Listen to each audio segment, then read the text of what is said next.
Hi, I'm BJ, and this is the Arcane Alienist Podcast.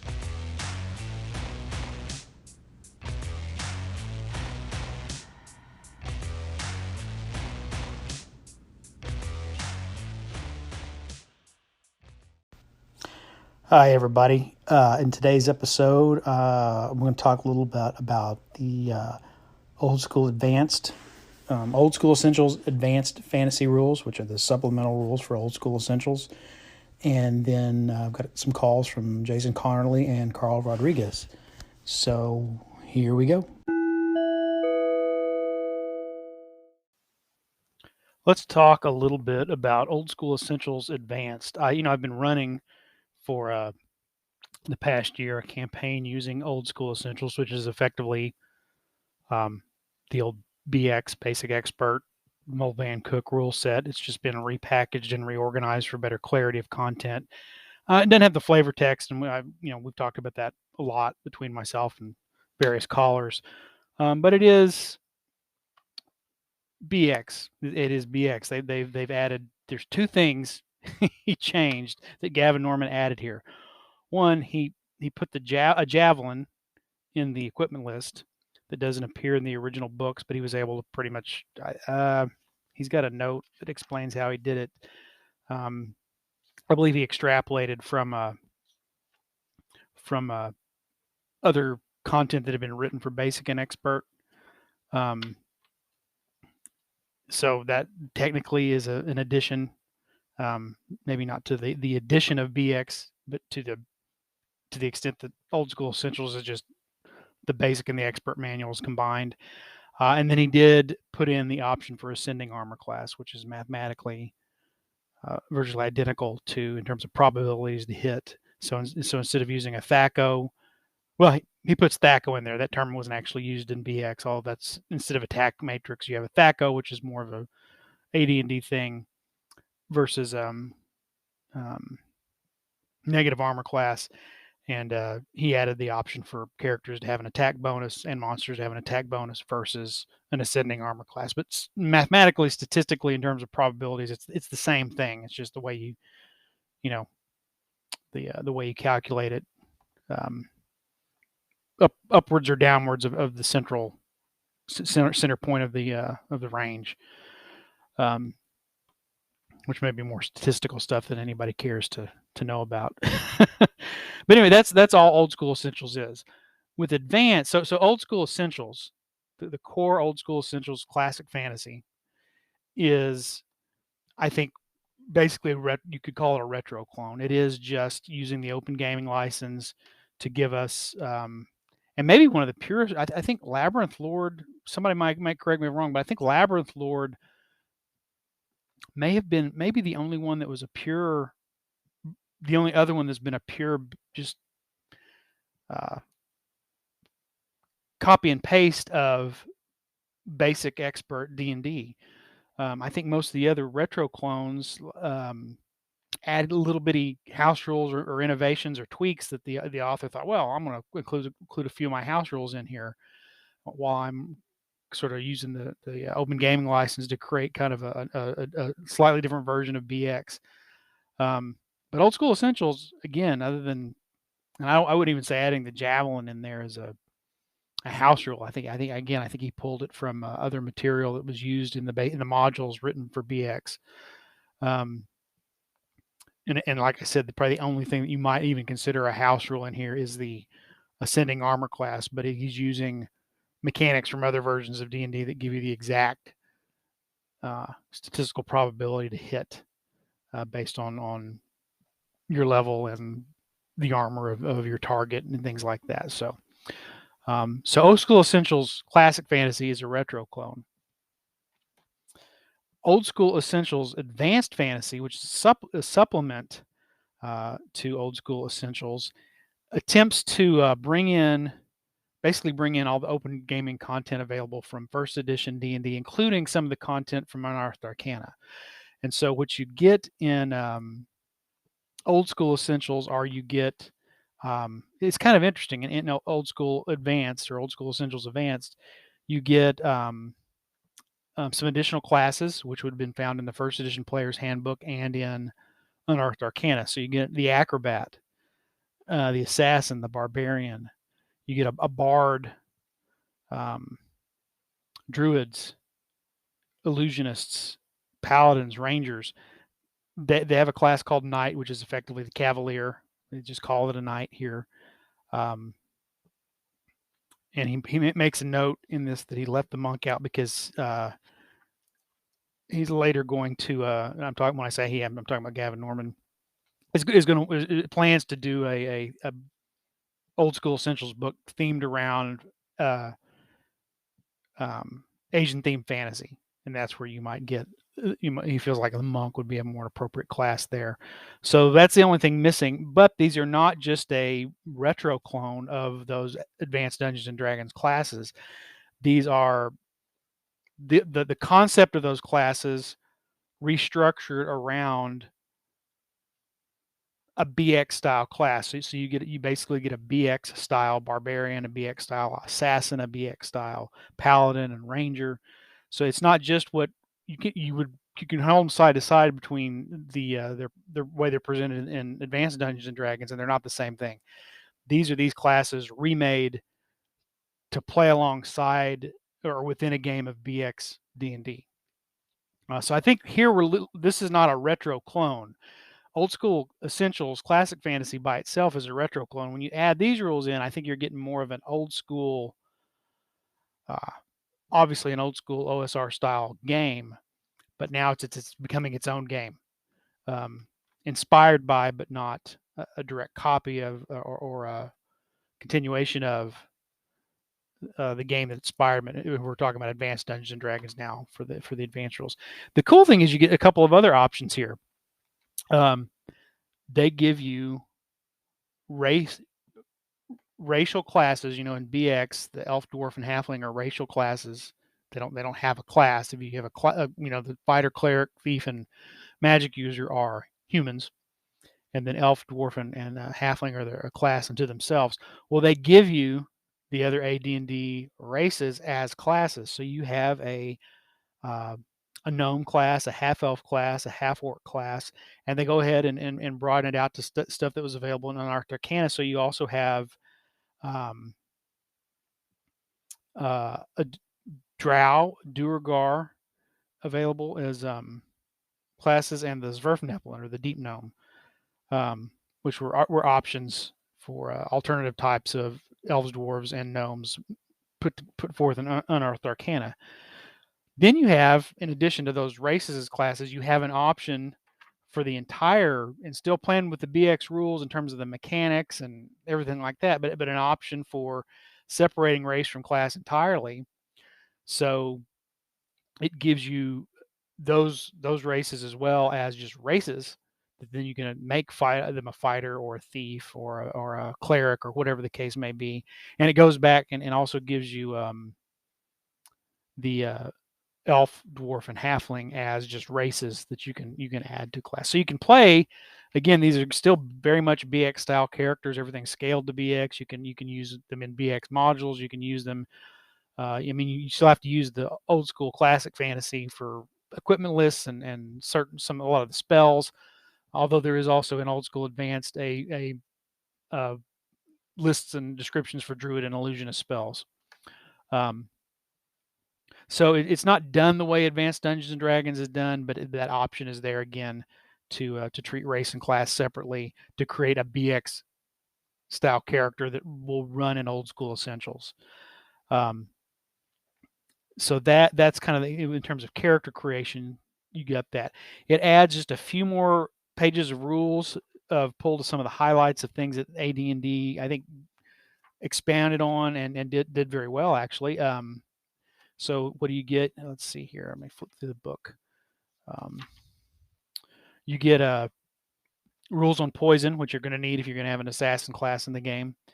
Bloodstream poisons, ingested poisons, and so and again, these are poisons. It's not just save or die poisons. You have options for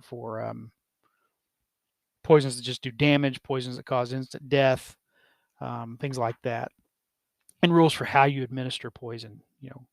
If you're trying to poison somebody, that's that's kind of considered a core rule. It's. I mean, obviously, advanced fantasy is an option for OSE, but if you're doing it, it's sort of implied here because it's just under the poison. But then it's got some optional a section on advanced rules, which considers optional. You don't have to use these. These are going to be add-on rules to gameplay that are not kind of in the core structure of the classes. So they have class abilities. Limits to turning on dead. It clarifies how many times a day a cleric can attempt to turn undead, and what happens if they're working with mixed groups of undead. Again, these are going to parallel what you see in AD&D. It allows magic users officially to use a staff as a weapon. In basic, they were in expert. They were limited only to daggers. So this gives them the option to also use a staff as a weapon. It's got some rules for attacking with two weapons. So basically dual wielding. Rules on charging into melee. A rule, the AD&D rule on missile targets in melee, where you can't just shoot into melee. You can't shoot around your friends. You can't shoot over your friends. If there's melee going on, you have a chance of hitting anybody involved in the general melee, and how to adjudicate which person actually gets hit, including adjusting the roll for that so that larger creatures have a higher chance than smaller creatures. It's got a rule for parrying, and then a clarification on splash weapons, and then using a D12 when it misses to determine which direction it's off by. You roll a D12 and treat the results as though it's at the face of a clock. So pretty cool. Let's see what else. So some little more clarification on magic of raising the dead, the chances of survival based on your constitution, an option for wizards to start with more spells in their spell book, and to add more spells to the spell book. Remember, at BX, your number of spells in your spell book equals your spells per day. This gives them more of an AD&D option of allowing a magic user to add more spells to their spell book, which is what I think most people are familiar with, and a lot of people erroneously assume that you can do that in BX if they're coming in from other editions, because I believe that's the only edition of D&D that doesn't allow wizards by default to do that. It's got rules for multiple classes. It doesn't say multi-classing. It doesn't really say. It doesn't present what's in AD&D. It basically just says. I mean, you could even do this with humans. You could limit it to demi-humans. You could also do it with humans if you wanted to. But it does note that in the traditional advanced rules, only demi-humans are allowed to choose multiple classes, and then only specific combinations the referee may consider creating combinations of allowed classes, because in the as I previously mentioned, when they break out races just as races, it gives you, for all the demi-human races, allowable the classes they can take and the level limits on those classes. But then it explains basically the traditional way of splitting experience points, and you of course use the better saving throw and THAC0 between the two or more classes you're using, and what armor and weapons you can use, and things like that. It's got a page on secondary skills. You roll a D100, or you can either pick, or you can roll randomly with D100, and it gives you a secondary skill. And it's got an option for weapon proficiencies, including weapon specialization for martial characters, so fighters, paladins, rangers, and barbarians. Again, your kind of martial types start with 4 weapon proficiencies and gain 1 every time their THAC0 improves, which is basically every 3 levels. Your semi-martial characters, which are thieves and clerics, druids, assassins, things like that, they start with 3 weapon proficiencies and gain 1 at every 4 levels. And then your wizards and illusionists, your non-martial characters, they start with 1 weapon and they get another one every 5 levels, and then fighters can do weapon specialization. So some of the better, more popular rules that you find in AD&D are there to use. I think I also need to mention Carcass Crawler, which is the official Old School Essentials zine. The first issue is came out quite a while back. The second one is pending here in the next month or so. It's a nice little zine, and in this first issue, they give you some alternate classes. There's an acolyte, which is it's doing away with spells for clerics and magic users, and you get an acolyte as the cleric version of it, and then a mage is the magic user version of it. And instead of having spell slots, they've just got magical abilities. For example, the acolyte: bless, detect magic, know alignment, purify, and these are just things they can do. Turning undead is still in there, but they work like thief skills. So you've got a table with all these special abilities and a percentage of success, and you roll a percentile die to see if you succeed on those things. And the mage works the same way. Detect magic, open and close things. Basically, you can magically. It's kind of like mage hand. Rally your fear, so you can bolster people's. You can create a fear effect or rally your allies. Read magic suggestion, and again, these are all on a percentile chance of success. And then they've added a kineticist. This is a original class by Gavin Norman. Basically a Jedi. They have let's see, a D6 hit die. Dexterity and wisdom are their prime requisites. They get a flat AC bonus. There's a little bit of monk in here, although it's not quite a monk. And some saving. They're saving throws, and they have a number of mental powers. They start with 3 mental powers, and they gain 1 at every odd-numbered level.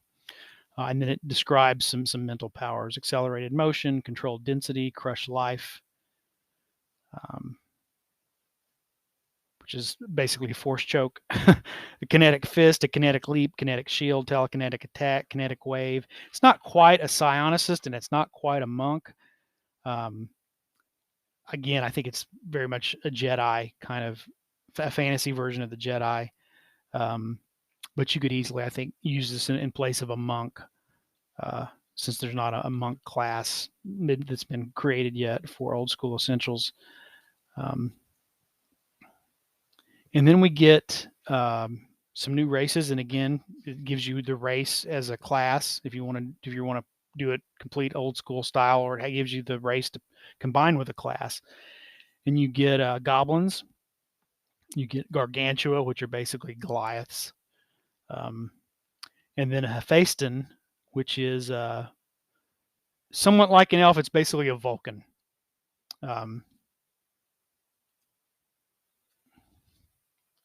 Which is a nice little play on words to call it a Hephaestus. Hephaestus is the Greek god of Vulcan. Vulcan is the Roman name for Hephaestus, right?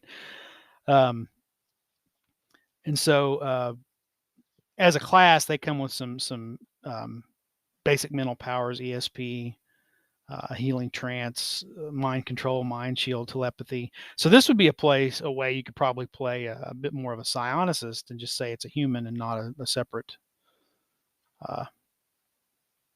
not a separate race. When you look at Hephaestans as a race, they basically have the Vulcan nerve pinch is their power. So there's rules for black powder firearms. These are somewhat similar to the ones you find in Lamentations of the Flame Princess, so they're not exactly the same. But it also gives you the, in BX you have specialists that you can retain and hire, like blacksmiths and alchemists and things like this. This one has a gunsmith and an assistant gunsmith, so it can tell you how long and how much it costs them to create, manufacture firearms. So you've got a blunderbuss, a heavy musket, a musket, which I think a lot of people might call an arquebus, but it's listed as a musket, and then what we would think of, I think, as a musket is the heavy musket that you have to prop up on a fork. And a pistol, and you have options on whether you want them to be flintlock, matchlock, or wheel lock, what level of sort of technology you want your setting at. And then there's some optional rules. again, they're combat talents, which are kind of like feats that are for fighters. Although you could probably extend them to any martial character. That goes, once fifth and 10th level. So you have cleave. If you strike a foe down, you can make an immediate attack, melee attack on another opponent of the -2 penalty. It doesn't really say that can't keep going, so it could function like the Great Cleave, where if you kill that second one, you just keep going until you miss. A defender, when a fighter is in melee with a foe, any foe that attacks and a character other than the fighter is penalized. Leadership, there's main gauche, which helps you defend with a dagger in your offhand. Slayer, which gives you a favorite enemy, kind of like a ranger. And then there's weapon specialist, which is basically weapon specialization, and it makes a note that if you're using the weapon proficiency rules, you should remove this one from the list of optional talents.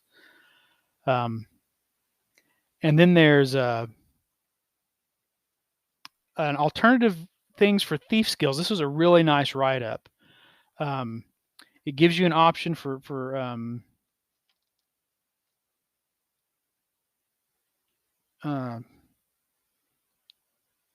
doing them as a D1 in 6 chance, a D6 based skill as opposed to a percentile, which I suppose you could then extrapolate and apply to any other classes you might use that have those kind of abilities, like rangers or these newly presented mages and stuff like that. And then it gives you some how to set pickpockets and reading languages, and then there's expertise. It's a way of allowing thieves to distribute points across their skills to raise, so they don't just increase flat, 1 in 6 to 2 in 6 to 3 in 6 across the board. They pick which skills they want to focus on and what rate. So it's kind of like allocating skills that you would do in AD&D, where you pick which thief skills you want to advance. Second edition AD&D, anyway. Adjudicating thief skills. This gives optional rules for what you do when someone who's not a thief wants to try something that a thief does. And so it sort of tells you, for example, climbing sheer surfaces, which is a thief skill. These thieves can just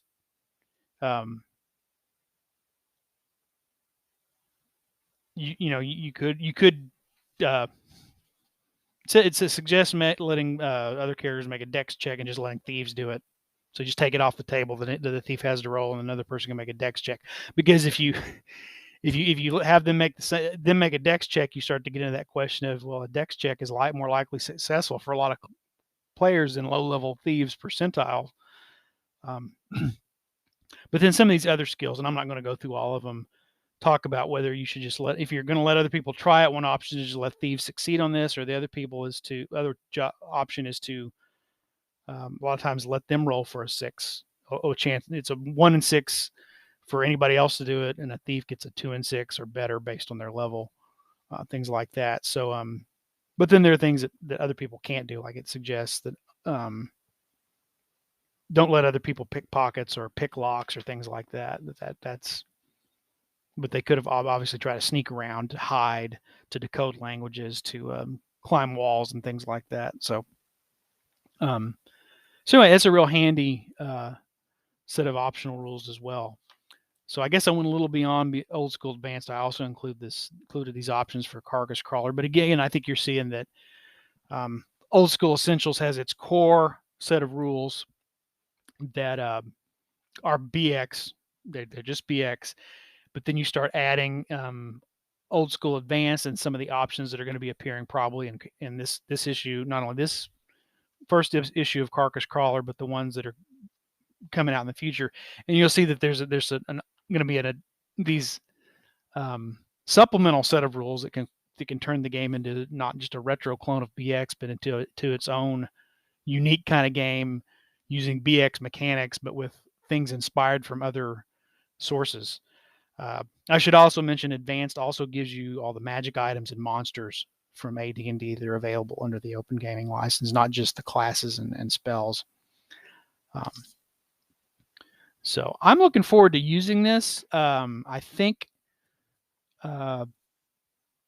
I mentioned I'm going to run Temple of Elemental Evil coming up this year. I think I may run uh, two campaigns. One is with 5th edition D&D because I really want to try out Goodman Games' adaptation of Temple of Elemental Evil, but I also might run the classic one and just kind of tweak it a little bit. I know it's written as AD&D, but do an old school Essentials Advanced version of it too, and see how it plays out side by side. So I may do that.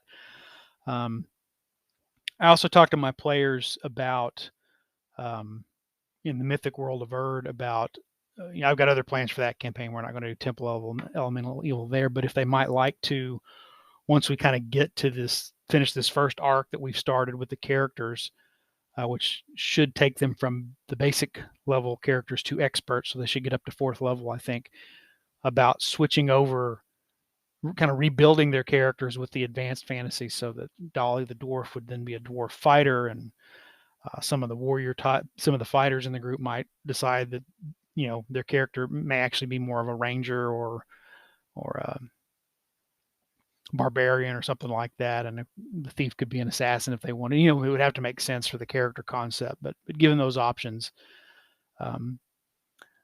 Anyway, that's my review of Old School Essentials Advanced Fantasy. I think Gavin Norman has once again done a great job. I don't know what it is about Old School Essentials, and I would also say Swords and Wizardry as well.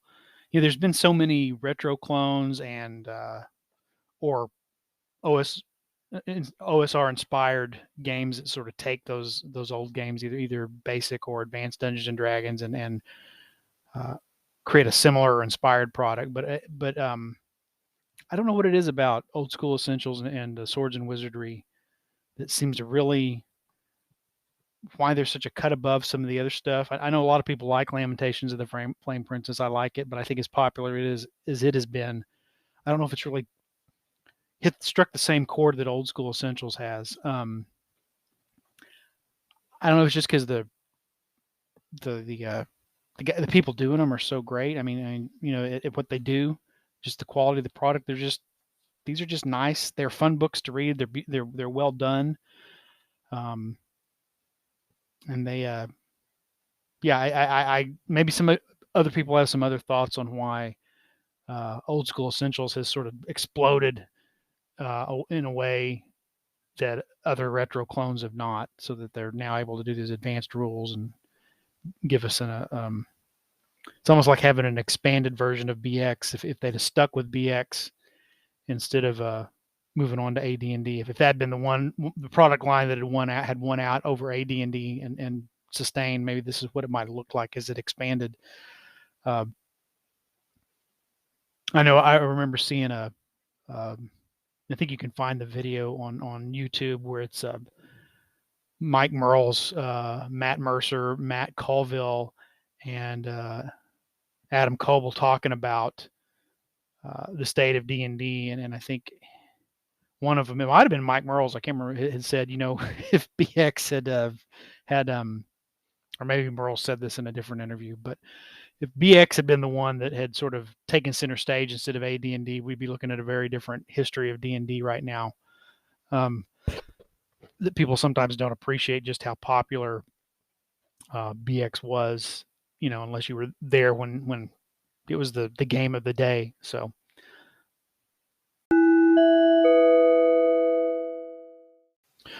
let's make an OSE advanced character real quick, just to see what it's like. I'm going to use Fantasy Grounds to kind of help me automate some of this, so that I can, so it's not just dragging on with me copying things from the book to paper. It'll go. Obviously, BX characters are easy to make, and even when you add a couple of other of these options from Advanced Fantasy, it's not going to make it last that much longer, take that much longer. But just in the for the sake of expediency, I am going to roll my stats in gold though, so that we can see what we get, and then we'll go from there. So all right, here we go. I got some dice. Here we go. For my strength, I get a 14, Intelligence is an 8.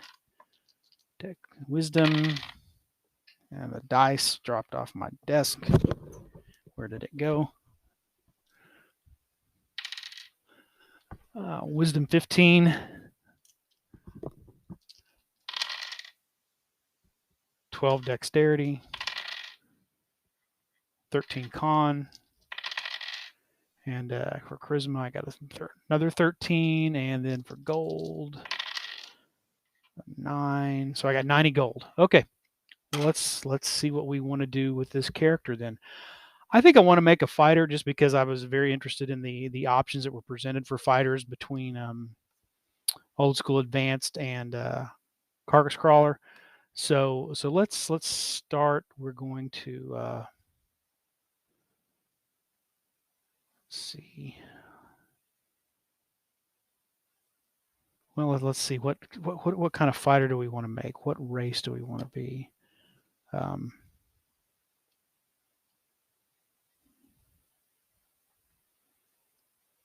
Let's just go with a good old fashioned human fighter. So, one option that they mentioned in old school advanced is for humans, because we all know that once you start adding more demi-human options to the game, humans become less attractive. Particularly if you start messing around with restrictions on classes and level limits. So I will mention that. Actually, I think this may be a standard old school essentials rule. Let me check on here. Oh no, it is, because human, it would be advanced because human is broken out as a separate race here, as an option. So let me find it. Yeah, so it says if you're going to it says if the optional rule, you use an optional rule for lifting demi-human class and level restrictions, you might consider giving the following benefits to a human: 1 + 1 to charisma and +1 to constitution. They're considered blessed, so when they roll for hit points, they can roll twice and take the better result. Decisiveness: when an initiative's roll is tied, humans act first, as if they'd won initiative. Or if you're using individual initiative, they get a +1 bonus to initiative. And then leadership: all humans, retainers, and hirelings gain a +1 bonus to morale. So if I was going to mess around with level limits and restrictions, I don't plan on doing that. Anyway, that's a little bit sidetracked from creating this character. But anyway, I neglected to mention that in the previous segment as an option. But anyway, so we're just gonna have a human fighter. So let's see. I've also got a random name generator. Finnegan. That'll be this human fighter's name, is Finnegan. All right. So I'm going to drop human on his sheet as a race. And then we're going to make him a fighter, although his wisdom score would probably make him a pretty good cleric. He's got a nice charisma. He could be a paladin. I mean, they only require a charisma of 9 in an old school advanced to be a paladin. We'll just stick with the fighter here. You know what? No, let's make him a ranger.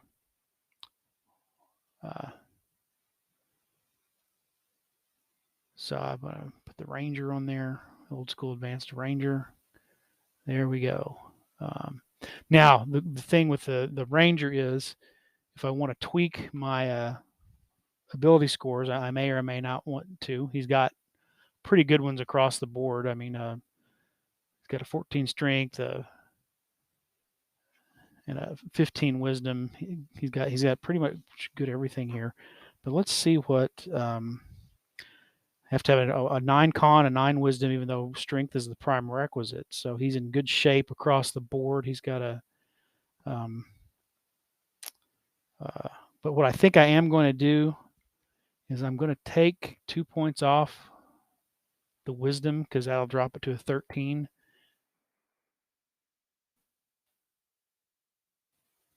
Which I think makes no difference in terms of 13 to 15 range is pretty much the same in terms of its effects on magic saves. And I mean, barring a straight up wisdom check, but I'm going to put that I'm going to take 2 points off of his wisdom and bump his strength up to a 15. You know what? That really doesn't matter, does it? He'd have to get to a 16 to get an XP bonus, and I don't want to drop his wisdom anymore. So no, I mean, there's really no point in min-maxing and optimizing in BX. You can tweak a little bit. That rule is really designed to help you um, get to be better at a class you want to play when you can play around with strength, intelligence, and wisdom. But there's no reason with this particular character to do that. Anyway, so he's a first level ranger. So let's roll his hit die. Oh, he got a 7 on his hit die. So with his +1 for having a 13 con, he's got 8 hit points. Very good. Okay, let's get his equipment going. Okay, so we got what are the ranger's abilities in old school essential advanced? Well, at first level, they've got a surprise attack. When the wilderness, a ranger has a 3 in 6 chance of going unnoticed when sneaking up on a target. If the ranger goes unnoticed, the target may be surprised. So, and again, you can see an example of the 6. You've got a tracking skill with the current 20% chance that goes up at every level by 10%. So that basically by the time the ranger reaches 9th level, there's no barring a penalty for circumstances. There's no you can't hide from a ranger if he's tracking you, basically. And it gives some in the class entry. It gives some examples of how you might add a penalty or bonus to the roll based on soft or hard ground, the size of the troop being tracked. So it's all right there. Every rule you would need to run this character, independently from just the core basic rules of how attacks and saves and stuff work. They're all right here in the 1-page, 2-page spread here. He's got his tracking. He's got a surprise attack, awareness. Rangers are only surprised on a roll of 1. Foraging and hunting. When the party is foraging and hunting, the ranger, if they have a ranger with them, they have a 2 in 6 chance of success to find prey when hunting, and a 5 in 6 chance. Or I'm sorry, 2 in 6 when they're foraging for nuts and berries and things like that, and a 5 in 6 chance if they're actively hunting prey. So there's some base chances that anybody has per the normal wilderness exploration rules. Pursuit. When a ranger's party pursues an opposing group in the wilderness, the chance of evasion is reduced by 10%. And limited possessions is a restriction that rangers have to only carry around what they can keep on themselves or their mount. They can't, they don't build strongholds or amass large amounts of things. They have to donate things to a worthy cause. They're more than their living expenses and the price of their doing their job. Of course, at 10th level, rangers can attract followers that might be fantastic, other adventurers, sylvan creatures, special monsters, fantastic mounts. But you kind of get yourself a merry band that you're not building a keep the way a fighter does to become a lord. And of course, the rangers will get spells starting at 8th level in this version of the game, and they use the druid spell list. Got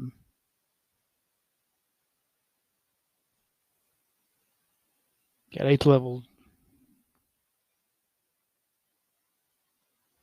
Yeah, they use the druid spell list. Okay. Other than that, now we just got to do some equipment. Let's see. What do we want to do for his equipment? So I paused the recording, and then I recorded an entire segment without actually recording it on Finnegan's equipment. So real quickly, what I did with his 90 pieces of gold is I got him a backpack and some pretty standard adventuring gear: rope and a grappling hook, a large sack to put his loot in, um, some torches, a tinder box, water skin, and some rations. And he didn't have enough money to get a proper bow, so I gave him a sling and some sling stones, and he'll have to get a bow uh, when he get a bow off of a fallen foe, or as soon as he gets a little bit of gold in his pocket, more gold in his pocket, get a bow and arrows. I armed him with a leather armor, um, a sword, and a dagger. I was going to go a shield, but I think I was interested in one of these options from Carcass Crawler, which is fighter talents, which are function like little feats. And I think it's okay to one, you might say I'm going to make this for fighters, and that excludes rangers, paladins, barbarians, and the like, because they get other special abilities and fighters don't. So you may not want to do that, but I'm exploring the rules here. So what I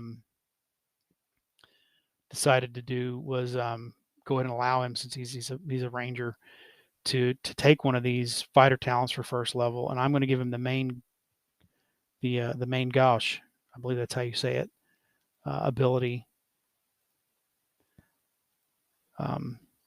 which when you're wielding a dagger in your offhand instead of a shield, you gain a +1 to AC and to attack rolls.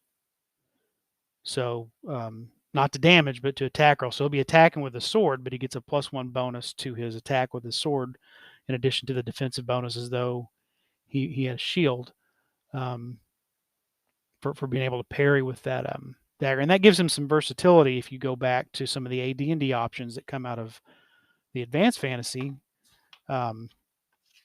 because it allows him to attack with 2 weapons, if he wants to go on the offensive, or he take penalties to both those attacks, but otherwise he can use it. And because he's got a strength of 13, he can also just parry with his main weapon, his sword, and that would add his strength bonus again to his armor class. So with just leather, because he doesn't have a dex bonus, he's looking at an armor class of 7, but he did that calculate that right? But with that, now I'm wondering if I've caught an error in the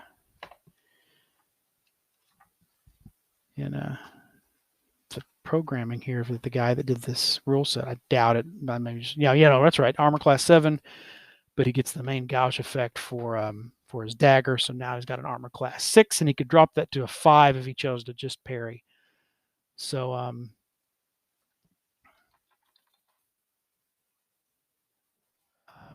this on his character sheet.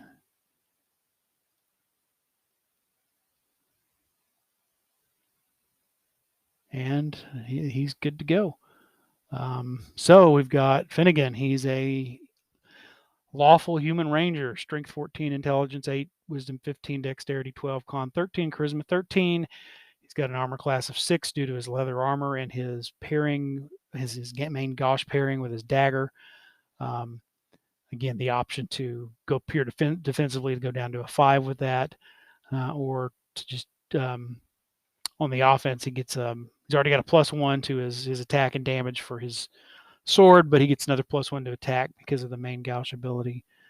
And then he's got all his ranger skills, the tracking and pursuit and things like that. So, and he's got 10 gold left over for emergencies that might come up, food, lodging, anything like that. So there we go. That what are we looking at on time? I'm coming right at 5 minutes on the second half of the segment, and it took me 10 minutes, but I was explaining a lot. So that's 15 minutes to make this character, to me, explain to you step by step how I'm making this character. If I were just to sit down and do it, we're probably looking at 5 minutes, give or take. probably 10 if you're doing it with pen and paper. So again, it remains really quick once you have the rules in front of you to still make these fast characters like you would in BX at first level. And I may have to put this character aside and play him at some point. He's an interesting character. As I think about him, he looks like he might make a pretty good ranger. Anyway, secondary skill. I did roll a secondary skill, and it came up with a Lorimer. And in case you're wondering what a Lorimer is, that is a person who does all the little metal bits that go on saddles and bits and bridles for horses. So they do some metal work, but it's specifically to not the leather working part of saddles and reins and things like that, but and bridles, but the little metal bits that hold them all together, which I assume would include buckles and things like that on the saddle, the strap. Anyway, so that is Finnegan, the old school advanced ranger.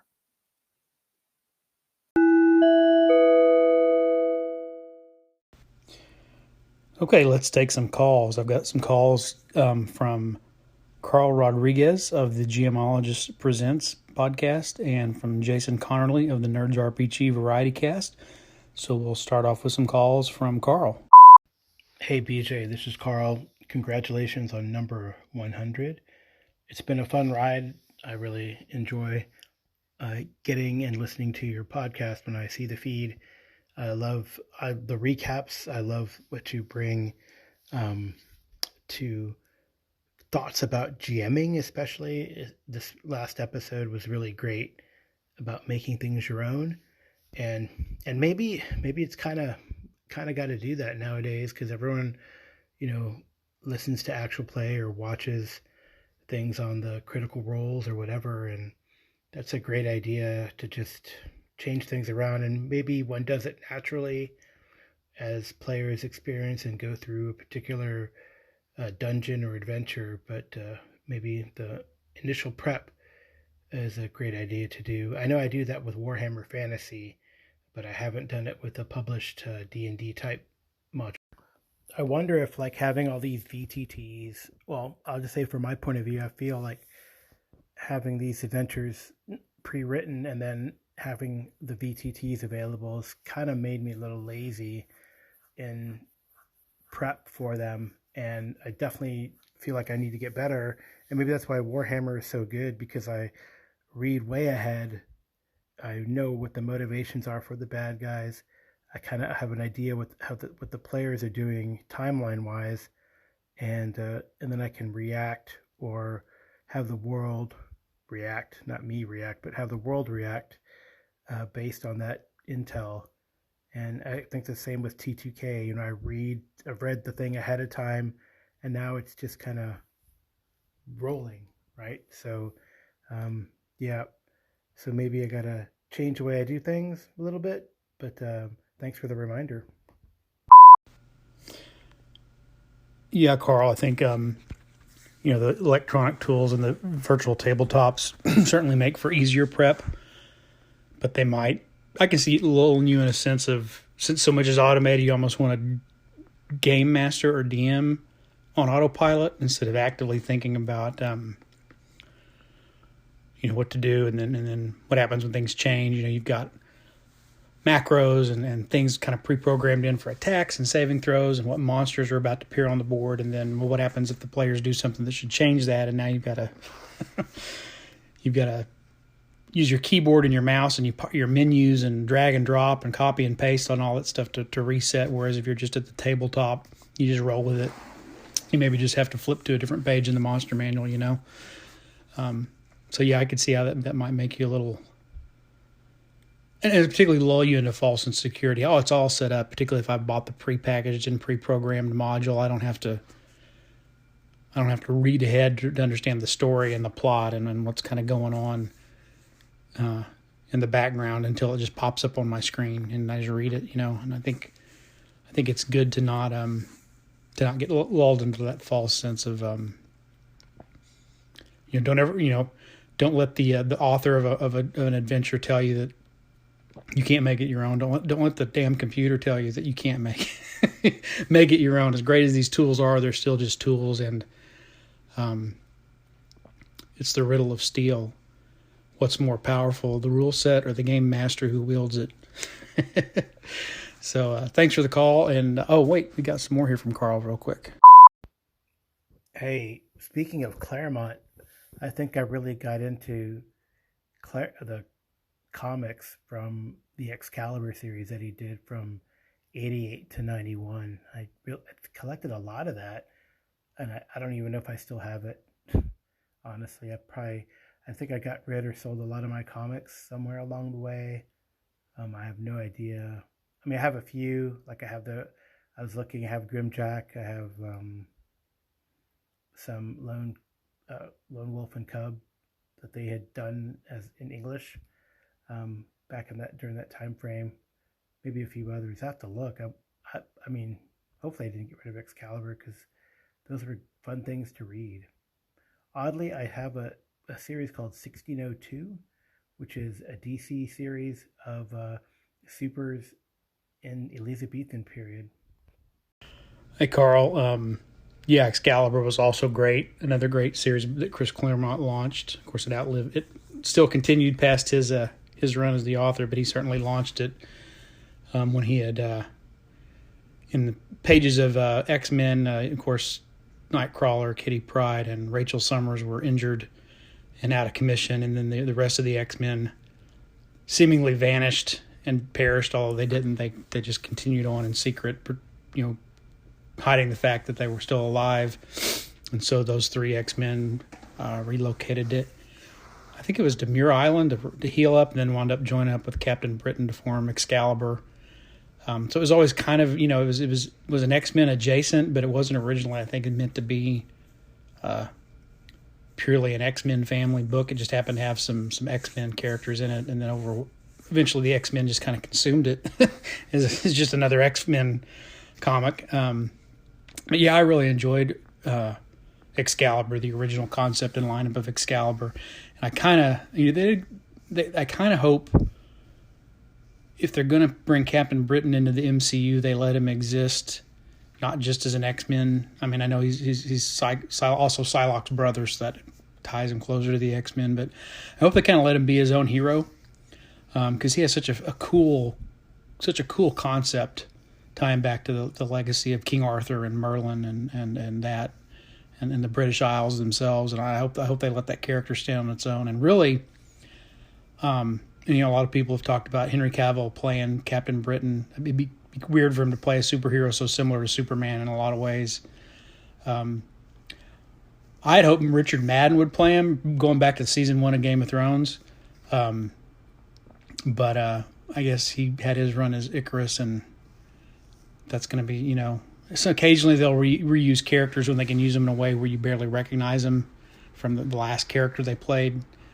I know the guy that played Cottonmouth in Luke Cage is going to be Blade.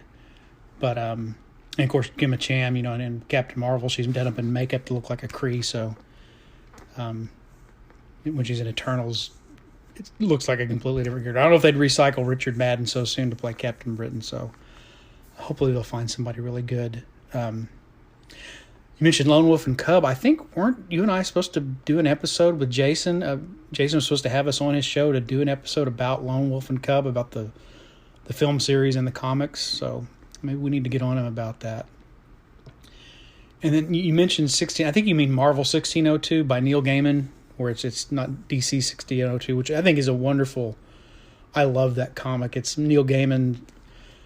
He only limited himself to the original Marvels created by Stan Lee. So there aren't any characters that appeared prior to 1970, I think. And so it's the classic Avengers, the original X-Men, the Fantastic Four, Hulk, Spider-Man, Daredevil, Black Widow. But the premise for anybody who hadn't read it is that it is set in the Elizabethan period. Doctor Strange, and it's Elizabethan versions of the actual original Marvel characters. So it's like Doctor Strange and Nick Fury, our Queen Elizabeth's among her chief advisors, and there's this constant plot to assassinate her, and they're trying to pin it on Doctor Doom. Well, he's not Doctor Doom; he's just Victor Von Doom. But they're not sure if it's him or not, and it's a really great storyline by Neil Gaiman. And it inspired me one time. I ran a few sessions using Fate, trying to replicate that. It didn't quite work, but I would love to get back into a Supers game set in that time period, so that it's it's superheroes, but it's set in more of a Elizabethan, Renaissance, late Renaissance period. That would be really cool to do a Supers game there. So add that to our list of things to do one day. I don't know what system I would use though for Supers. Fate was passable, but I think there may be some better systems out there for Supers. I'm sure you have one to recommend. All right, well, enough comic book talk. Here's something else from Karl. Man, sometimes when you guys share something, it triggers like a gaming vignette, believe it or not. I guess I've gamed way too much and way too long, but your talk about the Clone Wars reminded me of an incident that kind of broke up a gaming group in my 3.5 long-term game, or at least it didn't ruin the campaign. It just made it so that there were two separate groups. There were two, I guess, alpha-type personalities, but the clash was, I thought, very interesting. So one player said, well, I'm going to try to round up all the orphans, and it's round up all the orphans in like my city, my country, and then open an orphanage. But then he later said, yeah, I'm going to train them all to be scouts and spies. So aren't you doing, like, isn't that kind of like indentured servitude / slavery, because you're training all these innocent kids to then now become murder hobos? At least that was the way that another player looked at it, and said that it was inherently morally wrong. Sure, it's nice to set up an orphanage and give these kids a chance, but not to train them to be soldiers. That was hella crazy and a bit evil in his mind. So then they kind of, one group who believed, well, I think most of the people in the group didn't like that idea, honestly. And the campaign moved further north in Faerun into Cormyr area. So yeah, it was a very interesting fallout from that Clone War-y type of setup, right? Yeah, that Karl, that is a interesting contrast to like the same idea in the Clone Wars. Of course, when you say child soldiers, it actually makes me think of Rogue One and Jyn Erso, where you see you kind of get to see the aspects of the rebellion in the Star Wars, in that Galactic Civil War area, where the people did some pretty shady stuff, ostensibly for a higher cause. And you see you see a little bit of kind of her bad reputation and her association with Saw Gerrera. And of course, if you're familiar with the Clone Wars cartoons and later Rebels, you see Saw Gerrera go from a freedom fighter to be kind of in a fringe, maybe goes to extremes that a lot of the other Rebel leaders don't want to go to. Of course, you also see Cassian Andor straight up assassinate a witness just to keep his cover. So I thought that was interesting in Rogue One. You see the kind of the shadier aspects of the rebellion. Star Wars usually deals in some black and white morality, but it's nice to see little shades of gray in there with Rogue One, but then also, of course, more recently with The Mandalorian and Boba Fett. But that's trying to get away with a child soldiering in Cormyr would not go over well. Unless you hit it pretty well. So anyway, Karl, thank you for all the calls. It's always good to hear from you. And now we're going to turn to some calls from Jason Connerly. So take it away, Jason. Hey, BJ, Jason here. Happy 100, if I haven't already said it. But I'm curious. So you went to an individual initiative, which is fine. I mean, whatever works for the group, right? Just because. Anyway, are you keeping declaration, like declaration of spells and declaration of retreat? Or have you removed that too? So have you stolen the chance for people to interrupt spellcasters during a turn? I'm curious. Yeah, Jason, I have kept the declaration of spells and retreats. In fact, tweaked a little bit. When I started to sort of, and I was looking at the OSC. I probably should have gone back and looked at the BX rules originally, but it's not really presented in OSC very clearly how individual initiative is supposed to work when now you've got this order of, the missile move, magic, melee order of things. So I had to kind of write it out and draft it out with some bullet points so I could wrap my own head around how it works. I was probably overthinking it initially, so of course this remains very simple. But I went ahead and decided and said everybody has to declare their action. I know that's a bit of a house rule for BX where normally it's just if you're going to cast a spell or retreat. But what I found in doing is I would just automatically say roll initiative and roll initiative for the monsters and then go, oh, wait a minute, I was supposed to ask if anybody's going to retreat or cast a spell. Well, if I just say, everybody tell me what you're going to do before we roll initiative, that'll get the spellcasters and anybody wanting to do a retreat, and it'll throw everybody else in there, which I think probably works better anyway. So yeah, the answer is yes. Not only am I having spellcasters and retreats declared, everybody's just going to declare what they intend to do, and then if you're not retreating or spellcasting, I'll give you an option to kind of adjust on the fly if your side loses initiative. Like you don't have to say, if you say I'm gonna move and melee attack this orc, and then for some reason that orc moves beyond your thing, well you can still move and melee attack someone else. You can adjust on the fly a little bit like that. I think that's okay. But there's a reason for casting spells and not moving. It's to permit spell disruption, and there's a reason why full retreats have to be declared. It's because there's a lot of penalty for that, and you don't want somebody to declare it after they've said they're going to do something else. It should be. I think my understanding is it should be obvious to everybody else they're about to turn tail and bolt when initiative gets rolled, and that's why that has to be declared because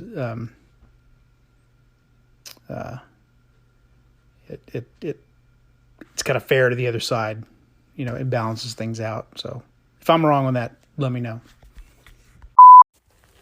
Good point on showing how evil the Jedi are for using clones during the Clone Wars. It's definitely not a good act using that clone army. So I think we've, of course, they're absolutists, right? We know Jedi are absolutists. So anyhow, maybe Karl would like to talk on the morality of Jedis using clones. I'd be interested to hear that conversation. But I'm not going to call into his show. I'd like to keep it on your show because I get confused bouncing around between shows. Interestingly enough, prior to the prequel, so in Jason's canon, there's not much really written down about the Clone Wars. We have the Thrawn trilogy, which gives you some references. Again, that's what they should have made. If they're going to make movies after Return of the Jedi, they should have gone there. But the Lucasfilm had actually not let writers write much about events that happened prior to Star Wars, the first movie that's now called A New Hope by some people, because they didn't want that effect in future films. So Clone Wars and all were kind of off limits to writers. Although they did pop up, like I say, in the Thrawn trilogy, you have things that pop up. But yeah, for the most part, it's a really murky thing, and we don't know that, pre the prequels, whether the Clone Wars were such a heinous event or not. All in all, great show. Looking forward to your next one. Looking forward to playing games with you in the future. And, yeah, keep up the great work. Hang in there, and we'll talk to you soon. Thanks, Jason. Yeah, I think the irony is one of the most memorable quotes from prequel movies is Obi-Wan telling Anakin that only a Sith thinks in absolutes, but you see constant times where the Jedi are so rigid that they're the ones that they deal in absolutes as well, to the point that they're kind of blind to what's going on around them sometimes, and ultimately contributes to the fall of what brings about the fall of the Jedi Order.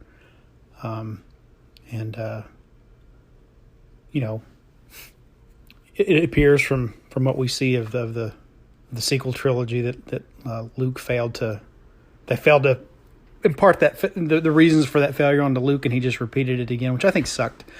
I think the biggest problem with the sequel trilogy was basically they undid the moral victories and the sacrifices of the heroes of the previous generation, and just instead of finding a new threat and a new way to go about exploring what happens with the next phase of the cycle and the ongoing battle between the dark side and the light side of the Force, they just cheapened what Luke and his generation did and had him die alone and in failure and grieving for what they had lost instead of it just the prequels had to end in a tragedy. The sequels almost had to invent a tragedy to exist, because of course the middle trilogy, the original trilogy, didn't end in a tragedy. So anyway, enough about Star Wars. I did like the Thrawn trilogy. I'm glad that even though they booted that from canon, they have returned Thrawn to continuity. So Jason, I'm going to continue to lean on you to take a good look at the animated, particularly the Rebels series, because Thrawn will be making his live action appearance in the upcoming Ahsoka series on Disney. So hopefully it'll be more like The Mandalorian and a little less like... I've enjoyed the Book of Boba Fett. I know it's not as good as the Mandalorian. It's been kind of inconsistent, but I've generally enjoyed it, particularly that last episode. So anyway, Jason, thanks for the calls, and I look forward to talking to you again soon. Okay, that'll do it for this episode. I want to thank Jason and Karl for their calls, and I want to thank everybody else for listening. And I'll be back here in a few days with another episode. Take care out there.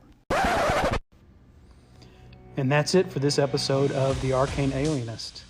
I want to thank Dave Bone for the cover art that I use for the episodes. Check out ironseer.com. And the music is Come and Get It by Scott Holmes Music. Thank you for listening. Give me a call sometime through the Anchor app or at the Anchor website. And I'll be back in the future with another episode.